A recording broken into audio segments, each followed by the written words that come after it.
નમસ્કાર દર્શક મિત્રો, હું છું આશ્લેષા પટેલ અને આપ જોઈ રહ્યા છો અર્થ પડકાર ન્યૂઝ।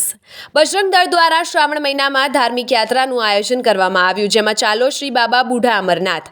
આજરોજ તારીખ 26 જુલાઈ 2025 વિશ્વ હિન્દુ પરિષદ ઉત્તર ગુજરાત પ્રાંત બજરંગ દળ દ્વારા શ્રાવણ મહિનામાં ધાર્મિક યાત્રાનું આયોજન કરવામાં આવ્યું, જેમાં ચાલો શ્રી બાબા બુઢા અમરનાથ ખૂબ સરસ ધાર્મિક યાત્રાનું આયોજન કરવામાં આવ્યું, જેમાં મોટી સંખ્યામાં વિશ્વ હિન્દુ પરિષદના માતૃશક્તિની બહેનો જોડાઈ અને યાત્રા સાબરમતી યાત્રાનો પ્રારંભ કરવામાં આવ્યો, જેમાં પરિવાર સાથેનો યાત્રા કરવાનો એક લાવો મળ્યો, જેમાં બહુ સરસ વ્યવસ્થા રાખવામાં આવી હતી તથા મોટી સંખ્યામાં આ યાત્રામાં લોકો જોડાયા। અમદાવાદથી શ્રીમતી હેતલબેન નારાયણપુરા માતૃશક્તિ જિલ્લા સંયોજિકા પણ આમાં જોડાયા। રંજનબેન, ભાવનાબેન, હિનાબેન, કુસુમબેન, દીપાબેન, શ્વેતાબેન તથા બીજી બધી માતૃશક્તિઓ પણ આમાં જોડાઈ। આવા જ અવનવા સમાચારો માટે જોતા રહો અર્થ પડકાર ન્યૂઝ। રિપોર્ટર જીગર પટેલ, વડનગર।